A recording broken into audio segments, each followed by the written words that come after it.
reset the maintenance or oil life for this Mitsubishi Outlander 2025. So naka on position tayo. Ayan. So go to settings. Okay, press okay and then scroll down one by one, and then one more maintenance, press okay. So yan, oil control system, press okay. Then yan, reset, go down, confirm yes. Ayan, so reset na natin. Alright, yun lang mga idol,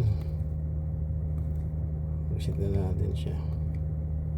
So wala nang lalabas ng ano dyan, maintenance. Thank you so much for watching. Bye bye.